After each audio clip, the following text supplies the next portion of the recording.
All right, guys, this is how we're going to do Google Analytics conversion tracking. Only things you're really going to need is Google Analytics, Google Tag, and your website. All right, so first let's go to Google Analytics and we'll go to Home Builders. Let's see what kind of tags we have already. Also, it looks like we do have some, guys. It's just that it's not properly in there. Yeah, I guess so. All right, so is it okay if I delete these and then redo them, I guess, for the purpose of the video? Yeah, that's totally cool. Cool. All right, so we'll go to admin and we're going to install the Google tag on the website. So code snippets, we'll go into header and footer. See, we have some other ones too. So, all right, so what we can do next is we're going to add a new tag, and this is going to be the Google Analytics tag. And what I was doing before is I was going to right here, but if we're going to bring it all in through Google Analytics, then we're going to go Google Analytics and then Google tag. And then we're going to go to our data streams and we're going to get our measurement ID. And that's what that'll be there. And we can leave this as it is. Okay. Then we're going to get the conversion linker and we'll allow that on all pages. These first two steps are mandatory for everything to work. But everything else after is kind of what we want to start tracking. So the first thing would be like a form submission. And so what we would do, Ben, is we would go to Google Analytics. This is a Google Analytics event. We'll put the measurement ID there. I'm not sure if it matters, but I try to keep all the trigger name, the event name, and the tag name the same. So form for everything. And then in order to create this trigger, so we're going to create a new one. And we'll label it form. And it's going to be, for this one here, I guess page view or maybe window loaded. It's still hard because if you don't load and view the thank you page, then it might not trigger, but this is the best we got. So this form trigger will fire when some page views occur, and that'll occur when the page URL contains /thank you. All right, then the next conversion we'll do, and we can add a couple of custom ones, but just so you get the idea. The next one's going to be call. Also, if you have because I'm after wanting to get different conversions, like, oh, they attempted the form, but they didn't make it to the thank you page, so we could see how many people tried to fill it out versus how many people successfully made it to the thank you page. If you ever do a conversion with more than one word, use a underscore, because when you go to analytics and try and import these, it needs to match, but you can't have spaces here, so it's one thing to keep in mind.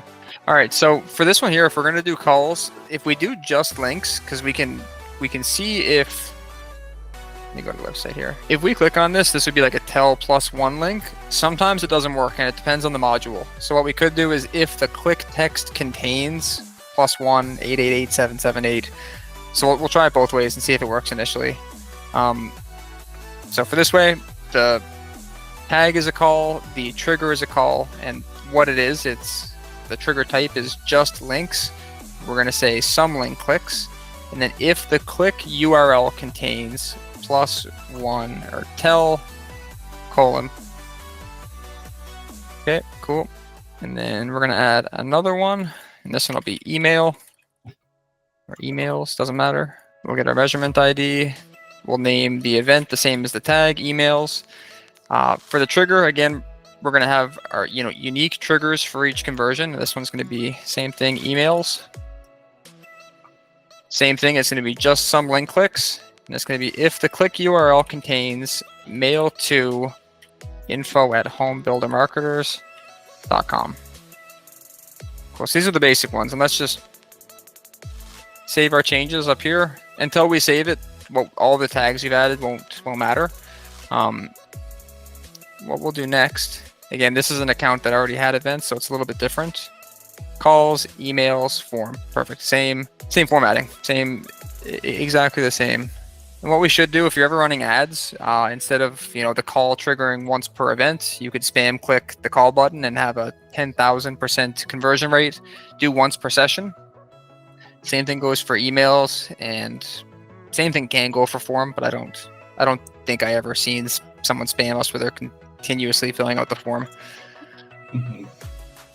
Cool. And also, even for Google Ads, what you can do is you can set a default value. And so Google will penalize you in the optimization score. So we'll say calls are worth $10. Again, it doesn't matter really, but just so we get that optimization score. Website are worth $5, and then forms are worth $50. Just some monopoly money. Yes, sir. Okay, now that that's done, we're going to go to admin, and we're going to scroll down to the bottom left, and we're going to go into debug view. And we'll go to Google, and then we're going to test the website and make sure all the tags fire. So we'll go to the thank you page, as that's one of our conversions. As soon as we get there, we should see that the form tag has fired along with the Google tag and the conversion linker. Track all kinds of other things, Ben. So like imagine we're on the contact us page, or even like schedule a consultation or whatever it is. But I will say this, just so in case anyone does have issues, sometimes depending on the module, this won't work. It doesn't recognize that the link URL or the click URL is tel+1, whatever the phone number is. In that instance, you would want to create a new tag, delete your other one. Just for example, we'll call it call, in case you do run into it where some conversions aren't firing and you're wondering what you did wrong. Instead of just links, we're going to do all elements. And then you would do if the click text contains, and then you would do it exactly as that says there. That's when it would fire. The only downfall to that is like having buttons that are like, send us an email. Then you'd have to create another tag where it's like email button in order to track that specific action. So, but yeah, click URL is typically the best if it works. Sounds good. Yeah, that's it. That's how you do conversion tracking. Don't forget to like and subscribe and leave a comment if you have any questions or anything you want to bring up with us. Actually, you know what? One more thing.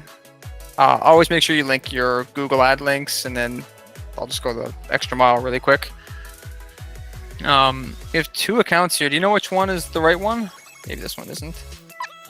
And then, Ben, you're going to go to conversions. You're going to go to summary. Yeah, summary. And then we can create conversion actions. And let's see what we have now. So if you see this home builder marketers web calls, then that's a Google Analytics one. So it looks like everything is here. Everything's been imported. But if it wasn't, you'd go to create conversion goals.